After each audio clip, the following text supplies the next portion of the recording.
we catch up with young Tom Marquand, who is starting his new career in racing, and tells us how he got to ride for the Richard Hannon stables. I was very fortunate. A friend of mine's dad used to be apprenticed there when he was younger, and he spoke to the head lad Steve Knight from down at Everley, the smaller yard, and I was very fortunate to go down there last October and then again at Christmas, and it was all organised that I was to go down there after I'd finished school. But Steve Knight was very, very good to me. He allowed me to go to America for a month between leaving school and coming down to the British Racing School for the 4 weeks that I had to do the foundation course. And I just used America as a fill-in instead of starting at Richard Hannon's, and it all slotted in very well, and they were very good to let me do it as well. We'll talk about America in a second, because that's a totally different kind of riding technique and style over there. All the tracks going the same way, of course, as well. But to the Hannon's yard, it must have been quite nerve-wracking getting on your first horse, knowing that you're being watched and assessed, really. Oh, absolutely. But it's a great yard, and they put you on some very nice horses, and after a few days of riding them, in front of Mr. Hannon, you get used to it, and it's a lovely working environment. Everything's very relaxed, but it's all done very professionally. So it's very easy to get used to it there and get into a rhythm of work and just work away nicely. You were name dropping to me beforehand with the horses that you've ridden at the Hannon yard. I mean, just name them again. That they're quite fantastic, aren't they? They've been incredible to me. I ride Sky Lantern, Night of Thunder a couple of times, and I've ridden Tiggy Wiggy the once. It's phenomenal. If you'd have told me a year ago seeing Sky Lantern win the Guineas and told me that I'd be riding her a year later, I wouldn't have even believed you. Yeah, it's just phenomenal. It shows you how confident they are in you to let you aboard horses of that stature. You'd like to think so, but I don't know. I think at Richard Hannon's they use it as a big learning curve for riders. A lot of people believe that good horses make good riders, and I think they give you the best opportunity at Mr. Hannon's to progress your riding and allow you to try and move up. You got Cam Hardy down there as well. He rides for the Hannons, doesn't he? And obviously Richard Hughes, and I guess a few other jockeys will come in ride. What's it like learning from them? It's incredible. You can sit in behind Richard Hughes or Frank Dettori, Pat Dobbs, any of them. Sean Levy's pretty good as well. Yeah, Sean Levy as well, absolutely.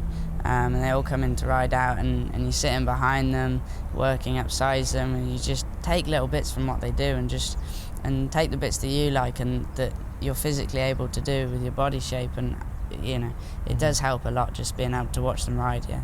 And are they happy to give you tips, knowing that one day you're going to be alongside them in the final furlong, and they'll be thinking, I've taught this guy too much now? All the time. They're incredibly helpful, and there's never a question that you can't ask them about horses, riding, anything. I mean, they're willing to answer anything, and they're very helpful. Yeah. Tell me about America. What was that like? You went out to America for what? Was it a month?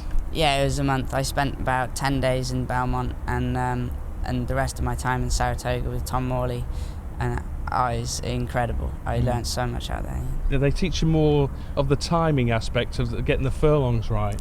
Yeah, well, Tom Morley, because he's an English-based, he's not so much on times, but I mean, when you breeze them, because all the workouts are published to the public, they're all timed, and you start to get an idea of how quick you went, and it's a great experience because you can feel how quick you're going as you're galloping. That must have helped you when you came back, when you're doing a bit of work on those Hannon horses in the mornings, to know how quick you're going and just to get the sectionals right. Yeah, absolutely. It does help a lot. I mean, the thing that makes it easier in America is obviously all the tracks are left-handed and they all train on dirt, but I mean, you have the different surfaces.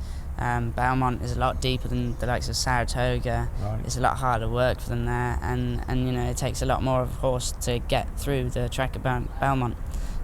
So I mean, you still have the little variables, and you can bring it back here, and it allows you to take into account the gradient of the gallop or what surface it is. Yeah, it's very helpful. Now you're making a bit of a name for yourself on At the Races, now on Dubai Racing TV and UK Track Talk.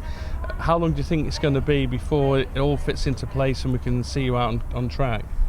Hopefully I'll have my first ride soon, but I mean, you never know really. You can just work hard and keep your head down, and hopefully one day it will come.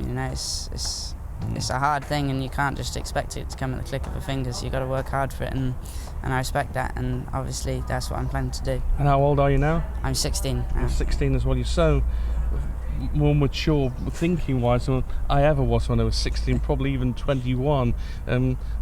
Today you're sitting in there in the course with the other young jockeys. What's that like? You learnt a lot from Richard?